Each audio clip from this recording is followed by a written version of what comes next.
స్వామివారికి పూజ చేస్తూ ప్రత్యక్షంగా మాట్లాడే అవకాశం ఇచ్చారు కదా అంటున్నట్ట.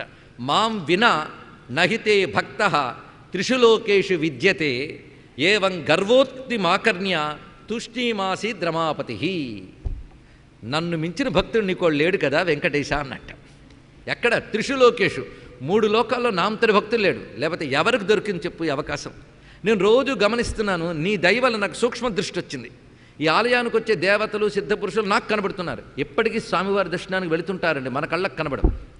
తొండమాన్ చక్రవర్తికి స్వామివారు ఆ అనుగ్రహం ఇచ్చారు గనక ఆలయంలోకి వెళ్ళే బ్రహ్మాది దేవతలు ఆయన కంటికి కనబడుతున్నారు. వాళ్ళందరూ కూడా సరిగ్గా స్వామివారి గర్భగుడిలోకి వెళ్ళేటప్పుడు తల వంచి వెళుతున్నారు. అప్పుడు అనుకున్నాడు, నేను కట్టిన గుడిలో దేవతలు కూడా తల వంచి వస్తున్నారు కదా అని మీసం మెలిసేటండి. ఇక్కడ చూడండి, ఇక్కడ. కానీ వాళ్ళు అక్కడున్న మర్యాదను అనుసరించి ఎవరైనా సరే భగవాను దగ్గరికి వెళ్ళినప్పుడు తల వంచాల్సిందే. పైగా దేవతల శరీరాలు చాలా విస్తారంగా ఉంటాయి. అటువంటిప్పుడు వాళ్ళు స్వామి కోసం తల వంచారు కానీ వీడి కోసం తల వంచలేదు. కానీ వీడి భావం ఎక్కడికి వెళ్ళిపోయింది చూడండి. ఇక్కడ వీళ్ళందరూ తల వంచి మరి వస్తున్నారు. పైగా వాళ్ళెవరికీ దొరకని భాగ్యం నాకు నువ్వు ఇచ్చావు అంటే బహుశా నాలాంటి భక్తుడు 3 లోకాల్లో 3 కాలాల్లో ఎవడు ఉండి ఉండడు అనుకున్నాడు. ఇక్కడ వెంటనే స్వామివారు ఏంటి మౌనంగా ఉన్నట్టు. ఆయన మౌనంగా ఉంటే మరీ ప్రమాదం. ఏదో తిడితే పర్వాలేదు, పెద్దవాళ్ళు తిట్టారనుకోండి బాధపోతుంది. వాళ్ళు మౌనంగా ఉంటే మరీ ప్రమాదం. ఇక్కడ స్వామివారు మౌనంగా ఉన్నారు. తూష్ణీమాసి ద్రమాపతి, మౌనంగా ఉన్నాడు ఆయన. సరే, కొద్ది కాలం అయింది. ఒకరోజు ఆయన తలుపు తెరిచి లోపలికి వచ్చేటప్పటికల్లా తాను ప్రథమ పూజ చేయాలి కదా, నిన్న రాత్రి చివరి పూజ చేసి వెళ్ళాడు తాళం వేసి. ఇవాళ తెరిచేటప్పటికీ తాను నిన్న సాయంత్రం వేసిన పువ్వులపై నిర్మాల్యాలు తీయాలి, అలాగే స్వర్ణ కమలాలు ఉన్నాయి, అవన్నీ పక్కకి తీసి శుభ్రం చేసుకోవాలి. అవి తీద్దామని చెయ్యి పెట్టేటప్పటికల్లా బంకమట్టితో చేసినటువంటి తులసి దళాలు, బంకమట్టితో చేసినటువంటి కమలాలు కనబడ్డాయి. ఇక్కడ పైగా ఫ్రెష్గా ఉన్నాయి. నిన్న పెడితే వాళ్ళు కొంచెం ఎండేవి, పచ్చిగా ఉన్నాయట, అప్పుడే పెట్టినట్టు. చూశాడు ఈయన, ఇదేమిటి వేసిన తాళాలు వేసినట్టే ఉన్నాయి, తాళం చెవులు నా వద్ద ఉన్నాయి, నాకంటే ముందు ఎవడు దూరాడు? అసలు ఈ బంకమట్టి పూల వ్యవహారం ఏంటిది? ఇంతవరకు ఎప్పుడు చూడలేదు కదా అనుకుని స్వామివారిని అడిగాడు, స్వామి ఏమిటివి అని. ఓహో ఇవి వచ్చాయి ఇక్కడికి అని మందహాసం చేసి, ఎవరు పెట్టారో చెప్పు నేను అడిగితే, ఇక్కడికి వచ్చి పెట్టలేదయ్యా, అతడు తన ఇంట్లో గూట్లో నన్ను ఒక కొయ్యి బొమ్మగా చేసుకుని రోజు పూజ చేస్తూ ఉంటాడు. అతడు కుమ్మరివాడు, మట్టి పని చేసేవాడు. అయితే అతడికి వచ్చిన విద్య ఆ మట్టితో రకరకాల ఆకృతులు చేయడం. అందుకు ఆ మట్టితో మొట్టమొదటిగా అతడు చేసే పని ఏంటంటే కాసిన తులసీ దళాలు, కాసిన పువ్వులు చేస్తాడు. ఆ మట్టితో చేసి నా బొమ్మ దగ్గర పెడతాడు. ధూపం దీపం ఏదో పండో ఫలమో నైవేద్యం పెట్టి అవి పెడతాడు. నాకు ఆ పూజ చాలా నచ్చింది సుమా, అందుకు అక్కడ పెట్టినవి వాళ్ళు ఇక్కడ తెచ్చుకున్నాను ఇక్కడికి అన్నాడు. ఇక్కడ చూడండి ఎంత గొప్ప మాట. అంటే గూట్లో స్వామికి పూజ చేస్తే తిరుమలలో స్వామి అందుకున్నాడు. ఇక్కడ మనం కుర్చీలో దండం పెడితే స్వామివారిని పెట్టి తిరుమలలో స్వామి అందుకున్నాడు, నీకు వేరే చెప్పాలా? భక్తి గొప్పతనం. ఇక్కడ ఆయనకు దూరం ఏంటండి, సర్వవ్యాపకుడు. అందుకు నేను ఒకచోటే పరిమితున్నయ్యా అని అనుకోకయ్యా బాబు, నేను సర్వవ్యాపకుణ్ణి. అదే మనం పరిమితంగా చూసాం కనుక తిరుమలలో ఉన్నాడు అనుకున్నాం. కానీ ఇక్కడ వాళ్ళు భావిస్తే అక్కడ అందుకున్నాడు. మీకు తెలుసో లేదో, ఎన్ని రూపాయలతో 5 రోజులు ఇక్కడ కూర్చుని విని మనల్ని అనుగ్రహిస్తున్నాడో మనకు తెలియదు. ఇక్కడ ఆయన సర్వవ్యాపకుడు. నిష్కపటమైన భక్తికి సంతోషించాడు. ఆ కుమ్మరవాడు ఏం సంపన్నుడు చెప్పండి? తొండమాన్ చక్రవర్తి దగ్గర అన్ని సంపదలు ఉన్నాయి, అన్నీ ఉన్నాయి. కానీ ఆయన వేసినటువంటి బంగారు పువ్వులు కింద పెట్టి పైన మట్టి పువ్వులు పెట్టాడు ఆయన. అంటే స్థానం ఎవరికి వచ్చింది? ఉన్నతో మట్టి పువ్వులు వేసిన వాడికి వచ్చింది. ఆయన పేరు భీముడు అని చెప్తే వెంటనే బొట్ట నీళ్లు కారి, స్వామి నా పూజ కంటే గొప్పదా అన్నాడు. సందేహం ఉందయ్యా, నీకు బాగా సంపద ఉంటే కొంత వినియోగించావు. వాడు తనకు చేతనైంది వాడు పెట్టాడు. మట్టితో చేయడం ఆయన కళ, బంగారంతో చేయించడం నీ కళ. నాకు మట్టైనా బంగారమైనా ఒకటే. అసలు భగవద్భక్తులైన వారి పరమ వైరాగ్య సంపన్నులు సమలోష్టాస్మ కాంచన అనే స్థితికి వెళతారే, మరి భగవంతుడికి ఉంటుందా చెప్పండి? ఎవరి కృప వల్ల జ్ఞాన వైరాగ్యాలు లభిస్తాయో, ఎవడు జ్ఞాన వైరాగ్య స్వరూపుడో ఆయనకా సువర్ణం మీద ఆశ తెలుసుకోవాల్సినది. ఒకప్పుడు రామకృష్ణ పరమహంస వద్దకు వచ్చి ఎవరో అన్నట్ట, అమ్మవారికి పెట్టినటువంటి బంగారు ఆభరణాలన్నీ ఎవడో దోచుకుపోయాడు, అసలు తన సంపదను కాపాడుకోవాలన్న తల్లికి కూడా తెలియదా, అటువంటిప్పుడు ఆవిడ దేవుడు ఎలా అవుతుంది అనగానే పెడిమని కొట్టేటండి రామకృష్ణ పరమహంస. కొట్టి వెంటనే నీకు బంగారం ఎక్కువ కానీ అమ్మవారికి బంగారం ఎక్కువ, ఒకడు పెట్టాడు ఒకటి తీసుకుపోయాడు, అంతే, రెండో ఒకటి అమ్మవారికి తెలుసుకో. ఇక్కడ ఇది గ్రహించుకోవాల్సింది. కనుక ఆలయాలు సంపదలు మనం కాపాడుకోవాలి కానీ దేవుడు కాపాడుకుంటాడు అనుకోవద్దు. దేవుడికి గుడి అక్కర్లేదు, నీ ఆభరణాలు అక్కర్లేదు, తెలుసుకోవాలి ఇక్కడ. అందుకే గుడిని రక్షించుకోవాల్సిన వాళ్ళు భక్తులు, భగవంతుడు కాదు. నీ కోసం గుళ్ళో పెట్టుకున్నావు, నువ్వు కాపాడుకోవాలి. అంతేగాని మేము దండం పెడతామండి, గుడి ఏమైపోయినా పర్వాలేదని పాపాత్ములు ఎక్కువ. కానీ మనం గుడుల్ని మనం కాపాడుకోవాలి. మన గుడుల్ని దెబ్బతీసే వాళ్ళ నుంచి మన ధర్మాన్ని రక్షించుకోవాలి. ఎవరి వల్లనో ధ్వంసమైన మందిరాలని తిరిగి ఉద్ధరించుకోవాలి. అది హిందువుల కర్తవ్యం, తెలుసుకోండి. మనం ఎవరో గుళ్ళు ఆక్రమించాలని, ఎవరో చోట్లలో కట్టాలనుకోవట్లేదు. మన గుళ్ళని, మన దేశాన్ని, మన ధర్మంలో మనం ఉంటూ, రాముడు ఎక్కడ పుట్టాడు, ఎవరిని అడిగిన అయోధ్యని చెప్తాడు. విష్ణువు ఎక్కడున్నాడు, మా స్వామి మా క్షేత్రంలో ఉన్నాడు. కనుక మన చోట మన దేవుళ్ళని మనం కాపాడుకోవడానికి ఏ రాజకీయాలు అక్కర్లేదు, ఏ మత వైషమ్యాలు అక్కర్లేదు. అది స్వాభావికమైన మానవతా ధర్మంతో చూసిన గొప్పవే. ఇది ఆలోచించుకోవాలి. మన గుళ్ళని మనం రక్షించుకోవాలి. ఇది ప్రధానం. ఎందుకు గుళ్ళు రక్షించుకోవడం దేవుడి కోసం కాదు, మన కోసం. అది కూడా గుర్తుపెట్టుకోండి. ఇక్కడ మొత్తానికి ఈ మట్టి పువ్వులకి అంత ప్రాధాన్యం రాగానే తొండమాన్ చక్రవర్తి దుఃఖం కలిగి, ఇంత చెప్పిన ఆ భక్తుడు ఎక్కడుంటాడయ్యా అని అడిగాడు. ఇక్కడికి దగ్గరలో కొంత దూరంలో ఒక పల్లెటూరులో ఉంటాడు. ఆ పల్లె పేరు చెప్పాడు, ఇంటి అడ్రస్ చెప్పాడండి వెంకటేశ్వర స్వామి. ఆయనకి మన ఇంటి అడ్రస్ బాగా గుర్తుంటుంది. ఏ ఇంట్లో స్వామికి ఆరాధన జరుగుతుందో ఆ ఇంటి గురించి, ఇంట్లో వాళ్ళ గురించి స్వామికి అణువణువున సంపూర్ణమైనటువంటి గమనింపు ఉంటుంది, తెలుసుకోండి. ఇక్కడ వెంటనే ఆ భక్తుడిని చూడాలి అన్నాడు. ఎందుకంటే అందరూ నీ పేరు అంటారు, నీ నోట భక్తుడి పేరు వినబడిందయ్యా, ఎంత ధన్యుడు అతను. ఇక్కడ అలాంటి వాడిని చూడాలి. అప్పటికే కొంత అహంకారం తగ్గింది, కళ్ళ నీళ్ళు వచ్చేసాయి. వెంటనే ఆ భక్తుడిని చూడాలని స్వామి ఇచ్చిన చిరునామాను అనుసరించి పట్టుకుని వెళ్ళాడు ఆయన. తొండమాన్ చక్రవర్తి. ఆ కిరీటం అలాగే ఉంది. తిన్నగా వెళ్ళాడు. చూసేటప్పటికల్లా అక్కడ ఒక పూరి పాక, మట్టి ముద్ద, ఆ పక్కన చక్రం అన్నీ ఉన్నాయి. లోపల ఉన్నాడు ఆయన ఇది పని చేసుకుంటూ. వెంటనే లోపలికి వెళదామని వెళుతున్నాడు ఈయన. ఎక్కడ తల వంచడం అలవాట్లేదు కదా, ఎందుకంటే ఎక్కడికి వెళ్ళినా జేజేలు, ఎక్కడికి వెళ్ళినా మంది మార్పులు ఉంటే అహంకారం పెరుగుతుంది కానీ తగ్గదు. దాంతో అక్కడికి వచ్చేటప్పటికల్లా సరిగ్గా అక్కడ పూరిపాకకి చూరు ఉంటుంది. ఆ చూరు దగ్గరికి వచ్చారు, అలాగే వెళ్ళిపోతున్నాడు. వెళ్ళిపోతుంటే ఆ చూరు తగిలి కిరీటం కింద పడి నుదుటికి దెబ్బ తగిలి కింద పడిపోయాడు ఆయన. చూడండి, చూసారా, తన గుడి దగ్గర అందరూ తల వంచుకుని వస్తున్నాను గర్వించిన వాడికి వాడి తలకే దెబ్బ తగిలి కింద పడ్డాడు. ఇక్కడ భగవంతుడు అహంకారానికి ట్రీట్మెంట్ ఇస్తాడు, భలే ఉంటుంది రండి. ఇక్కడ అయితే వాడు భక్తుడైతే ఇంత చికిత్స, భక్తుడు కాకపోతే అనుకోండి వదిలేస్తాడు, అది వేరే విషయం. ఇక్కడ పాపం తొండమాన్ చక్రవర్తి చాలా మంచివాడు కనుకనే బాగు చేయాలనుకున్నాడు భగవంతుడు, తెలుసుకోండి. ఇక్కడ ఎప్పుడైతే కింద పడ్డాడో దభీమని అంత శరీరం కింద పడగానే ఆ చప్పుడుకి లోపల నుంచి వచ్చాడు భీముడు. వచ్చి స్వామి మీరెవరు అన్నాడు. చూస్తుంటే చాలా పెద్దవారిలా కనబడుతున్నారే అంటే, బాబు ఇదంతా తొండమండలం అంటారు, ఇదంతా దీనికి నేను చక్రవర్తిని. స్వామి దయవల్ల ఆలయ నిర్మాణం చేశాను.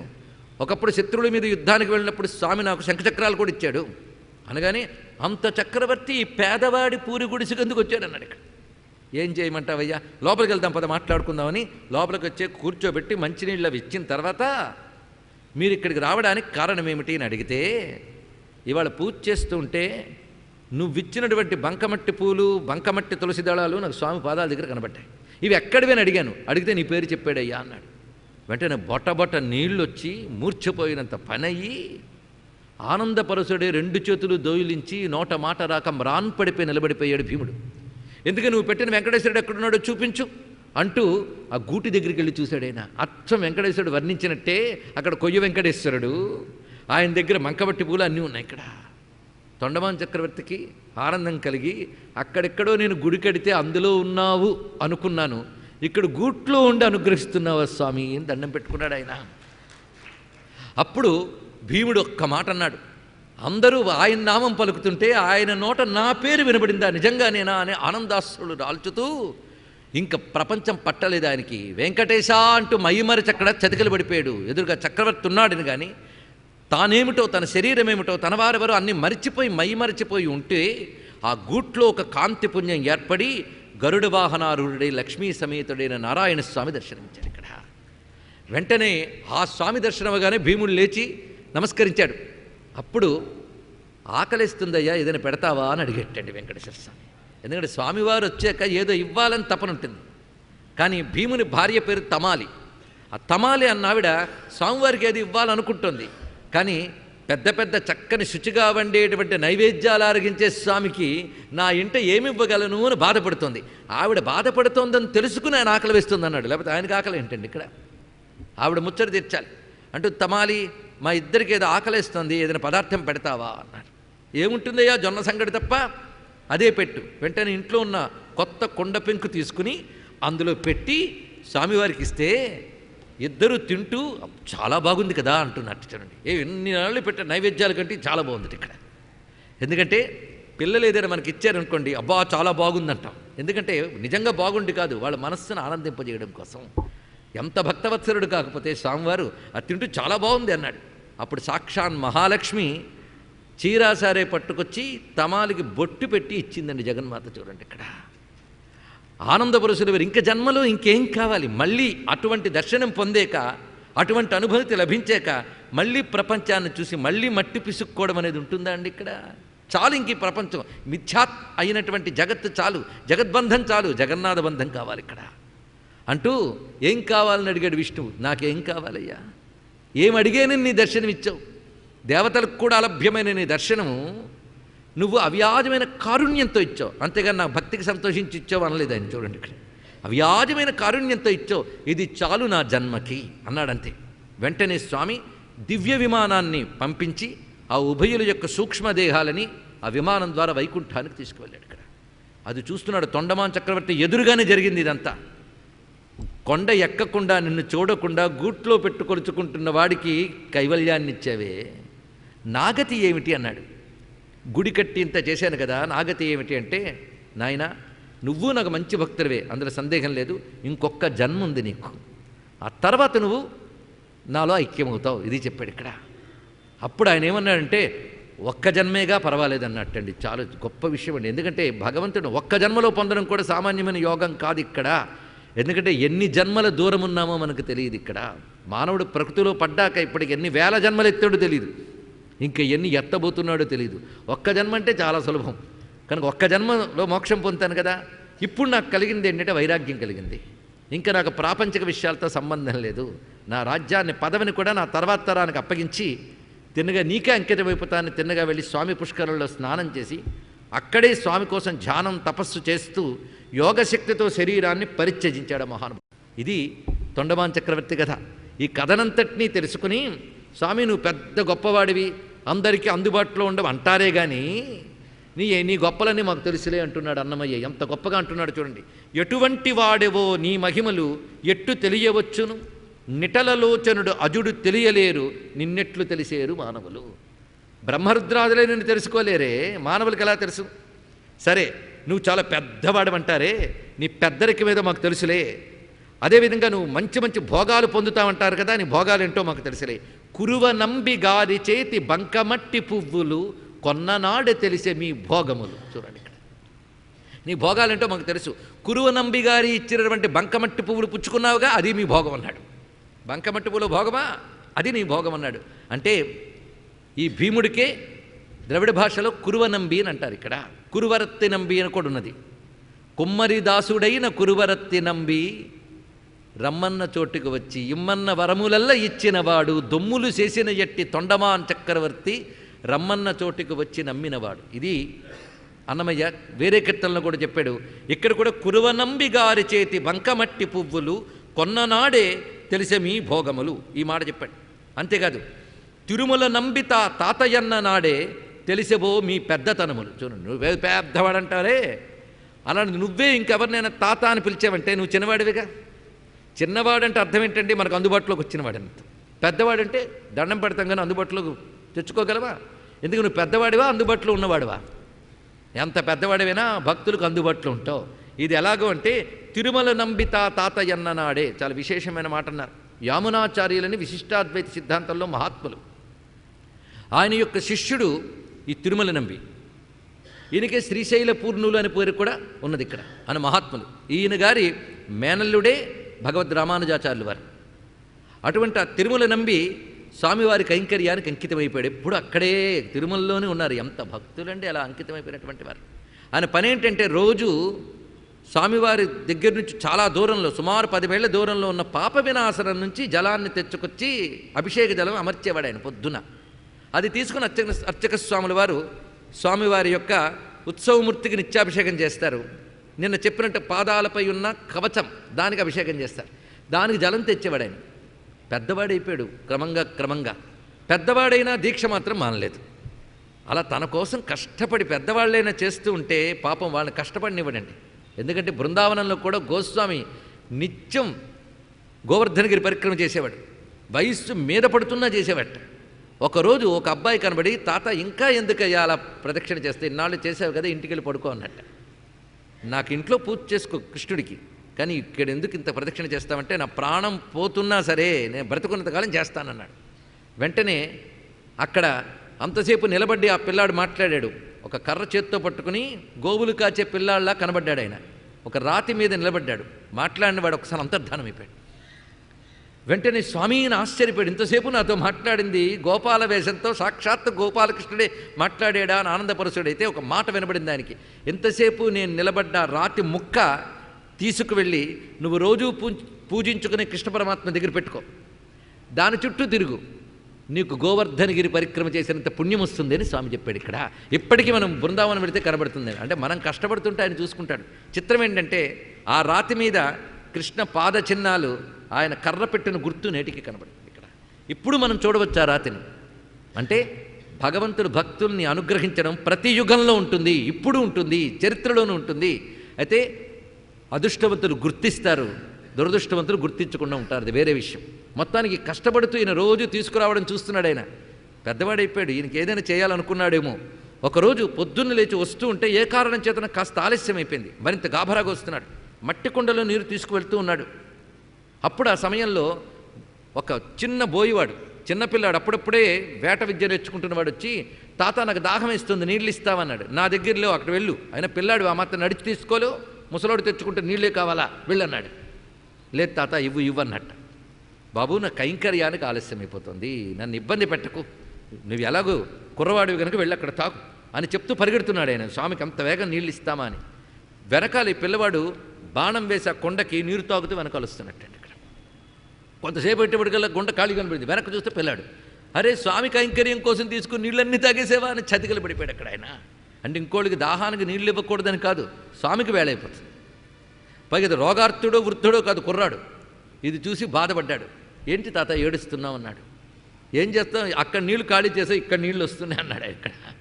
ఎందుకంటే స్వామి కైంకర్యానికి నేను సమయానికి అందుకోలేకపోతున్నానే, ఇప్పుడు ఎలా కనుక మళ్ళీ వెనక్కి వెళ్ళి వచ్చేటప్పటికల్లా కైంకర్యపు వేళ మించిపోతుంది. ఇన్నాళ్ళు వేళ మించకుండా స్వామివారికి సకాలంలో సాధన చేశానే, అలాంటిది ఇవాళ నా నియమం తప్పుతోందని ఏడుస్తున్నట్ట. అంత బాధపడకలైతే నాతో రా, ఈ పక్కనే కొండవాలుంది, అక్కడ నీరు ఉంటుందేమో చూపిస్తాను రా అని తీసుకెళ్ళాడు.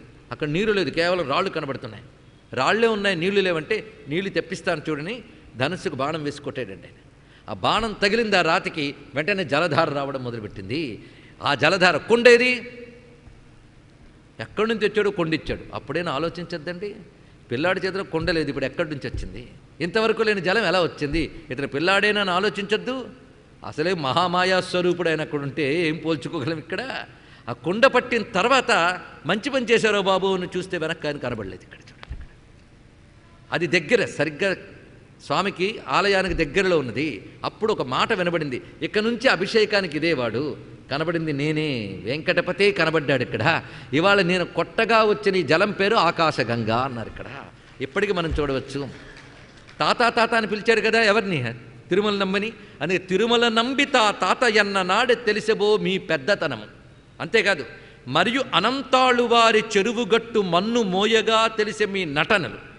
అందరి చేత సేవలు చేసుకుంటావు అంటారు కదా, నేను భక్తులకు నువ్వు చేసిన సేవలు ఎన్నున్నాయో చెప్పనా అన్నాడు ఇక్కడ. చూడండి, అంటే ఎంత భక్తవత్సలుడో అన్నమయ్య ఈ పాటల్లో మనకు చూపిస్తున్నాడు ఇక్కడ.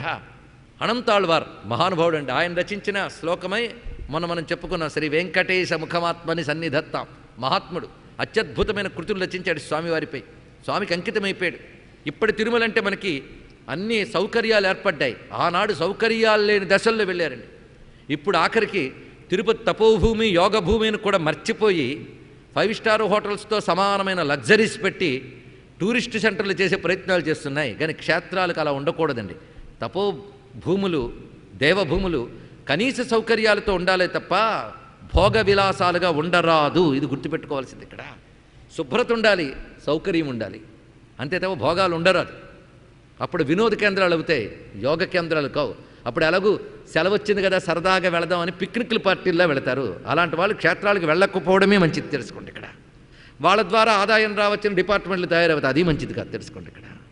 ఎందుకంటే భక్తులు నమ్మకం ఉన్న వాళ్ళు మాత్రమే వెళితే క్షేత్ర పవిత్రత మర్యాద కాపాడతారు.